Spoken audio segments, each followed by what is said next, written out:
Got one more thing to show you. The rear brake lines had what they call here, it's a rock guard installed.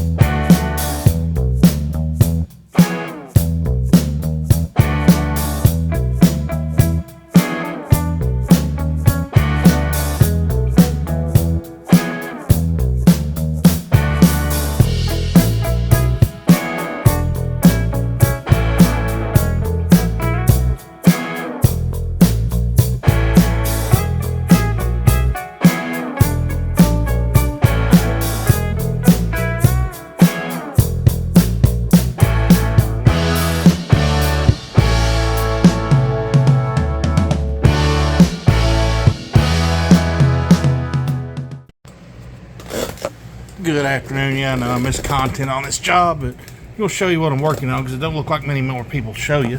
I'm replacing the brake lines, the hard brake lines on their little 2001 Jeep Wrangler, and I'm working on the rear. And if you look up inside here, sorry about the light, might blind you in a second. There's a bracket right here that can you see it here? There's a bracket right here on top of the axle that holds the passenger side rear brake line. Nobody shows removing that line. They all talk about cutting the line and removing the old one because it's too hard to remove. It is an M6 bolt that should require an a 10 millimeter wrench. And the fun part about this is everything else on this vehicle so far has been standards, SAE. So right here, this one of these two right here or here, I think it's this one, according to the Mopar diagram, is the bolt that holds this bracket on.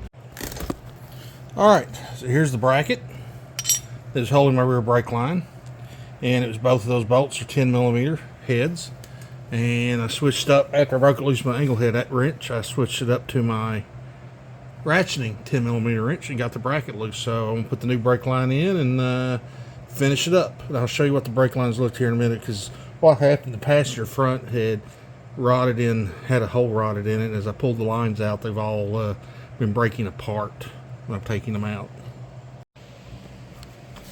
Alright, I got the rear brake line back in place. You can see the clamp that I was talking about earlier right there, a little cleaner. It's clean now, and you can see the nice new shiny brake line underneath it. So there's the two bolts. They're both, like I said, two 10 millimeter bolt heads. I ended up switching to my ratcheting wrench instead of that angle wrench I had. Made it a little easier than clearance and all. I just didn't want to get a ratchet, but the ratcheting wrench was great.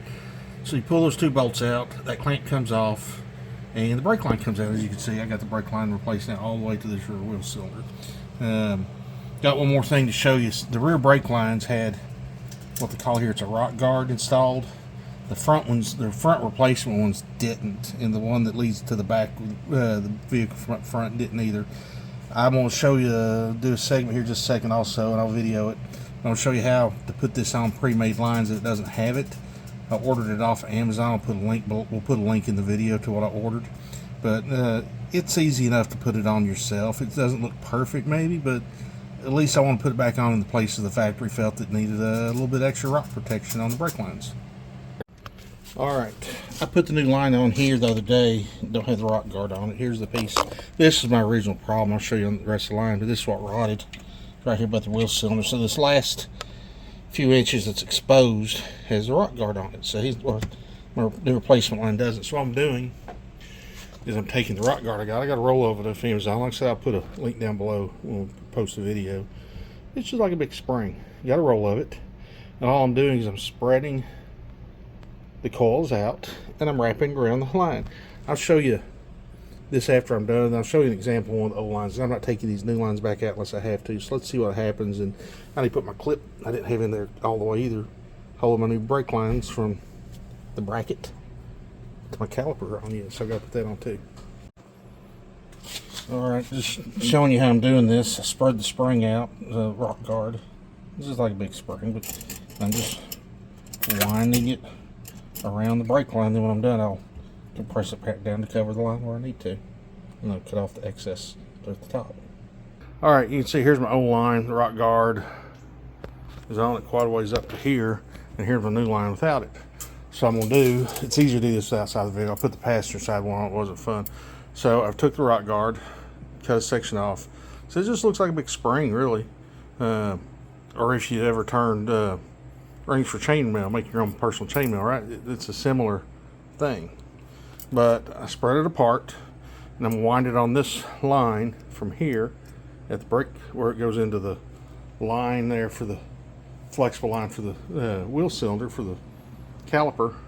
I'm wind it and come all the way up here and up to about right here on it to match the factory one. So I'll do that. I'll show you here partway through. Yeah, this is working out better. As you can see, I'm winding it here around this brake line again, like I said, to match the factory one. But all I'm doing is just spreading this coils out. I'm winding it around. Then what I'll do is I'll come back with my cutters, put around the line, and I'll just push it together and have the rock guard in place. It's working out better than the passenger side one did that I did with it in the vehicle.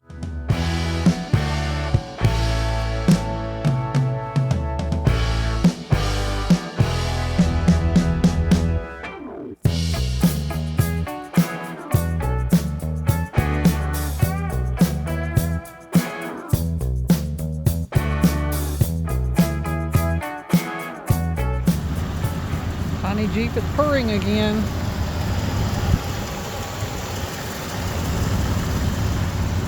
She ain't perfect, but she sure is fun to drive.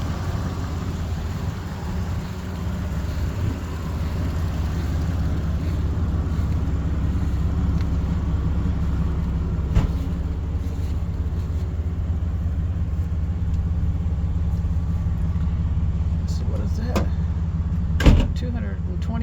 424,000 miles.